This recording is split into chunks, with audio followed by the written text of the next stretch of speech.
Okay, I think we're recording.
Make preguntas como ¿Cómo se dice que bonitas sus pestañas? eyelashes. I like your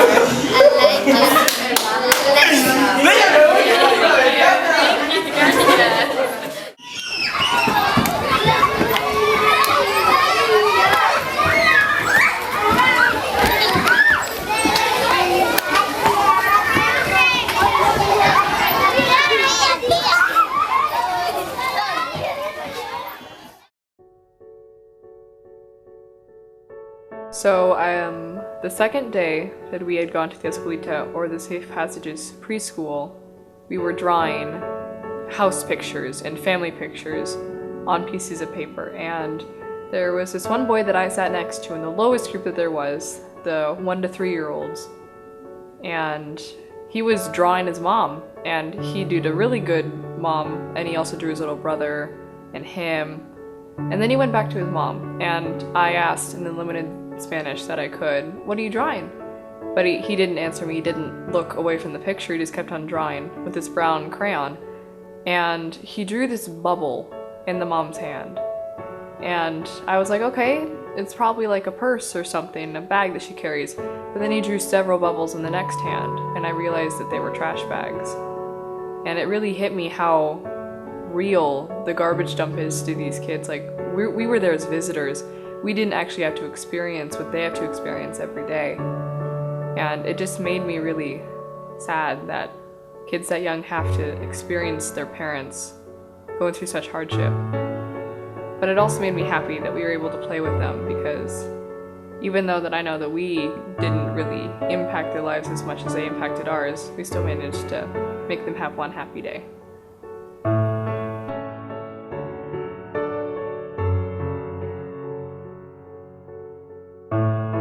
So on one of the days that we were working with the 7th grade kids, which isn't necessarily 7th grade age, but 7th grade level, I was working with a young girl named Rosa, and we were doing an egg drop experiment where we dropped eggs in our little contraptions to see who could create a contraption that would work best and protect the egg.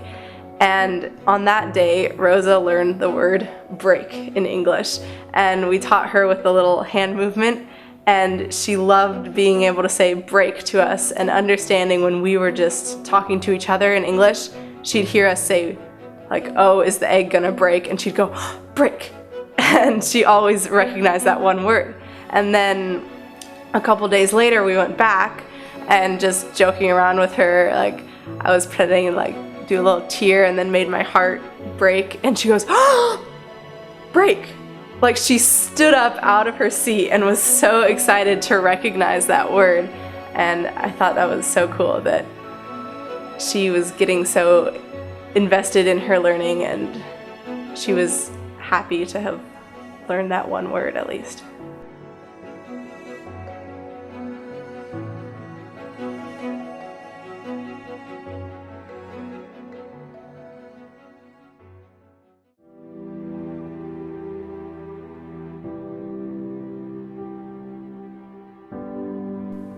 I saw God in all the little kids and all the people that were working at the school, and how devoted they were and how much they loved the kids.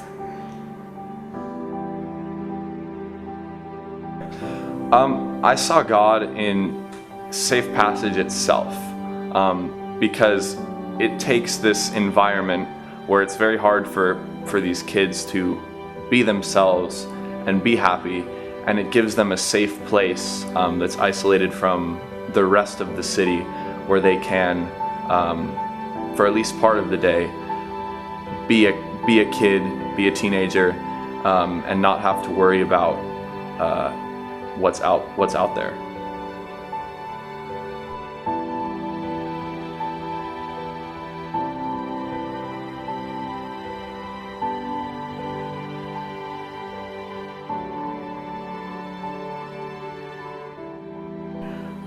The main place I think I experienced God was going to the dump, was just seeing it's hard to explain, but there was just like in the car, or the night before, we talked about what our fears were for the trip, and at that moment, like when we were talking about that, I was like, I don't really feel anything. I feel like it's gonna be like Skagit Valley. It's gonna be the same like that. Wasn't really scared of anything for that. But then once on the drive there to the dump, we went past this little dump up in the Highlands, and we had the windows open. You could just smell it through, and it was just tiny. And then once we got there and you could see the vultures like circling around, it just like kind of like dawned on me almost that this was like realer than I thought it was, I guess. And then seeing, like going over to the overlook and just seeing all of it, and then going into the school afterwards, and there was two little girls that came up to our group and wanted to ask us something, and they asked us, how was your day, in English, and they were so happy and so proud of themselves, and then they understood what we said back to them. And I think that's where I saw God, like in the English teachers.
You're a good soldier, choosing your battles. Pick yourself up and dust yourself off and back in the saddle. You're on the front line, everyone's watching. You know it's serious, we're getting closer, this isn't over. The pressure's on, you feel it, but you got it all, believe it. When you fall, get up, oh, oh, and if you fall, get up, eh, eh. Samina, mina, sangalewa, 'cause this is Africa. Samina, mina, eh, eh, waka, waka, eh, eh. Samina, mina, sangalewa, this time for Africa.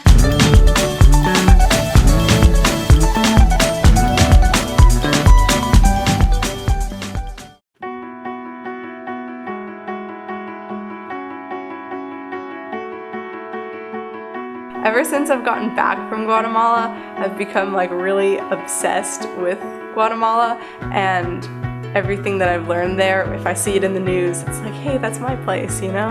And actually in history class, I had kind of a nerd attack about syncretism. I was so excited and then I shared with everyone in my class, and I think they've gotten kind of annoyed with my obsession. But it also kind of, it's a nice thing to keep in mind, because it's easy to say like, oh, we have to be kind to everyone, we don't know their stories, but actually meeting people and learning those tough stories, I think make it easier for me to now realize that I don't know everything about that person. I don't know what happens when they go home after school. I don't know their home life, their past, or their future, but I do know that they're here and I should love them no matter what. I never really thought about Guatemala before we went there. I knew that Guatemala existed, obviously, and I knew that it was a developing country, it was in Central America, but I didn't think that there were really big problems there, or there was anything that concerned me. And then the Guatemala trip came around, and I was excited because it was a really great opportunity to help other people and to learn from other people and to go to a different country. And then we went there and I realized just what was going on there, just all the issues with the dump and with the government and with everybody there. And I was so surprised that I had never heard of all these issues before, that Guatemala never appeared in the news, at least as prominently as places in Africa or the Middle East did.